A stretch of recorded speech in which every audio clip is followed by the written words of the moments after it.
Respect our elders. Respect our culture.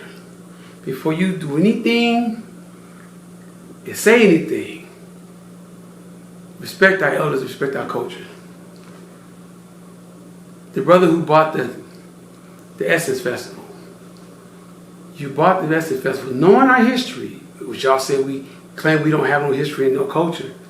These brothers sold the company, you buy the company, you know if you've been here for a while, you know our culture. What happens is that black people who are not basically Africans, or I'll say non-American blacks, do not respect our culture. They don't respect our lineage. They don't respect our struggle. They don't respect our elders.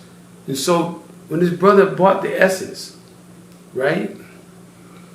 It's been told that you guys blocked a lot of local vendors for coming to the festival. New Orleans is the home of the Essence Festival. New Orleans is the home of the second line. New Orleans is the home, is a home of jazz. New Orleans is the Mecca of America. You want to be real, New Orleans has the richest culture of the Black Indians, of the Zulu Mardi Gras. You have the Creole food. You have our culture, soul food. Louisiana as a whole has a very, very deep history. And so the Essence Festival, they said it was Africanized, and some of y'all got upset. But think about this. If our ancestors and what our people have been going through in this country for years, before slavery, during slavery, and after slavery, you know that we've been having problems in this country, and we still been making it.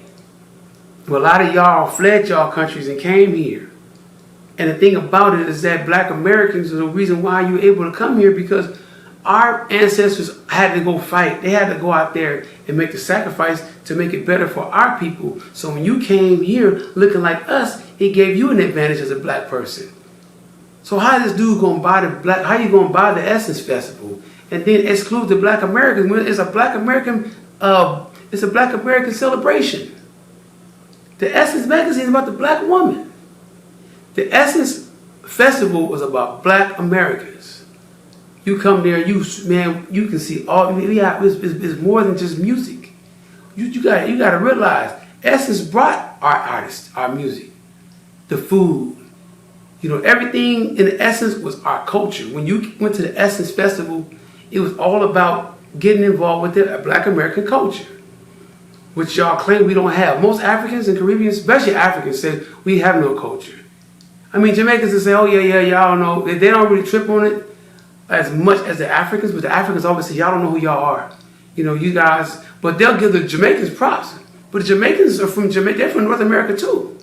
They're on an island. They have the Maroons. They indigenous people, the indigenous blacks. And they have indigenous people. So a lot of them have the indigenous black and indigenous brown skinned people who are indigenous to the country as well, like us. Most Black Americans, we are indigenous to the country, to this land. Not just the U.S., over the whole continent. The whole continent, north and south continent, and the Caribbean. Black Americans, a lot of us are here before the slave trade, and we were here after. And slaves that came over, the thing about it, they went through a lot as well. We all became who we are. We have our own culture. That's why a lot of blacks are upset, because y'all keep saying, oh yeah, Black Americans ain't got no culture. Y'all don't know who y'all are. No, we don't know who we are in Africa. We can't go back to Africa like you can, because you're only first and second generation from Africa. The thing about it, if we came to Africa and tried to change any one of your celebrations or anything historical in your country, you'd go crazy on us. Now imagine how we feel. No one's mad that the brother bought the Essence.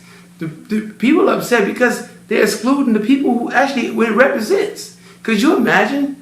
Because I know someone made a comment saying, well, you got all these Black Americans, why didn't a Black American buy it?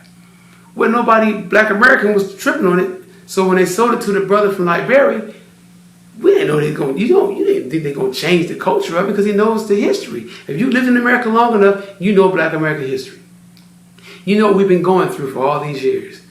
Look, we even have HBCUs. Y'all live in Africa. Y'all live in the Caribbean. We have Black historical colleges. A lot of y'all in Africa and the Caribbean don't even have that.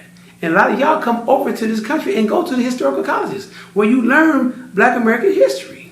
So how can you not want us to be the forefront of it just because you own it? Now you have the right, because you do buy something, you do have the right to do what you want to do. But you're deliberately putting people out, blocking local vendors for coming in, and then you coming to New Orleans, which is the most cultured state, the most cultured city, and Louisiana has the most culture out of the whole United States, and you come there and you block Black Americans from being part of it, and then you wonder why we're upset. And it's something that our people set and made for us for years. Because, and I said, our ancestors are the reason why you're able to come here from Africa and the Caribbean and do what you do, because our ancestors are the ones that had to go out there and fight, bled for it, died for it. We have other people that got hung, all these kind of things in our history that gave it a gateway for most Black people. Because you got to realize, in the 60s, if you were Black, there was still segregated bathrooms. We had a segregated military. If you were Black, no matter where you were from, you couldn't walk in a white man's bathroom, you get your ass beat. You know what I'm saying? So if you would have came here in the 60s, you would experience the same thing that Black Americans experienced. The thing about it is that to disrespect a culture that y'all say we don't have, and y'all was telling we don't have no identity, but you take something from our identity that was built by Black Americans just because they sold the business, you want to make it into an African thing and then exclude us out. That's what people are upset at. And, you know, imagine if one of our Black celebrities bought the rights to, say that if the Caribbean Festival had a rights, and we bought the rights to the Caribbean Festival, and then Black Americans ran it, and all we had was trap singers, trap rappers, and we had only R&B. There was no reggae, no dance hall, there was no soca, there was no calypso, there was no kind of Latin, no kind of Caribbean music inside of the festival. Number one, the Jamaicans would go crazy because Jamaicans usually run everything when it comes to Caribbean because they're the most influential people. And then they're right behind them. They basically neck to neck with the Black Americans because the Black American culture and the Jamaican culture are the most strongest when it comes to Black cultures. Let's just be real. You're going to hear more R&B, hip hop, and reggae around the world because these two countries, North America and Jamaica, have a lot of influence on the music around the world.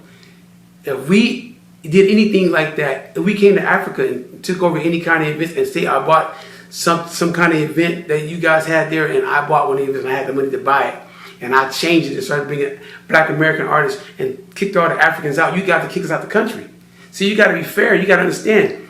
It's like this. This is how we are. The Black American is like basically how the zoo does when the zoo finds a wounded animal in Africa, right?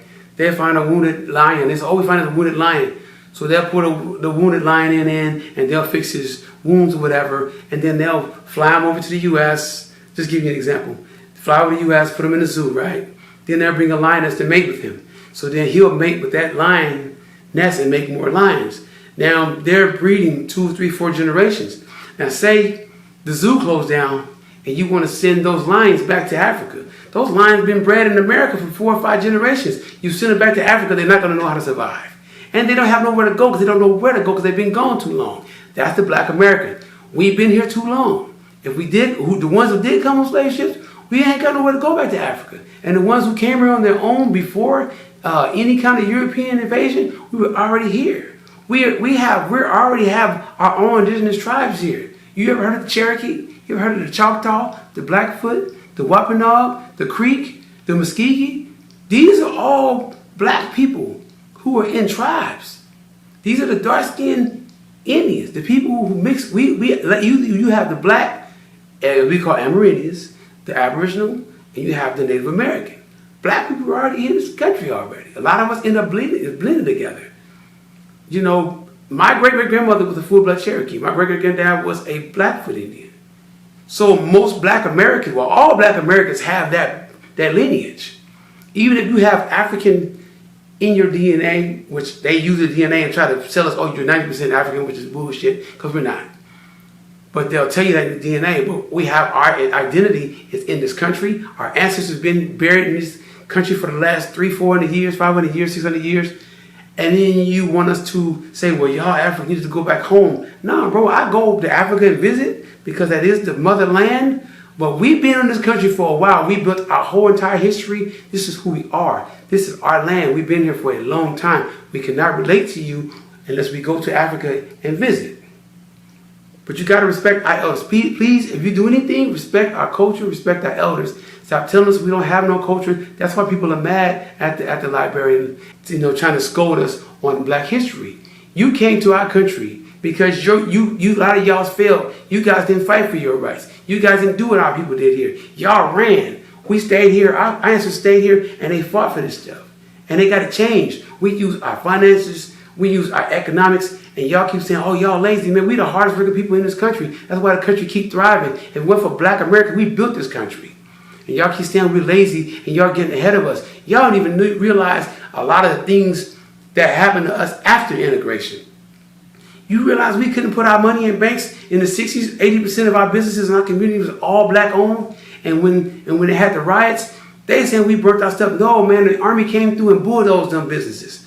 Or you go to Compton, you go to LA, you go to Chicago. All these were Black Wall Streets. We had our own neighborhoods. We had our own banks. We had our own businesses. We were not allowed to put our money in banks. So we had no way. We had no insurance. So when those businesses in Detroit and Chicago and St. Louis and Tulsa, Oklahoma all got burnt up, we had no way to get back because everything we put in our money was all destroyed.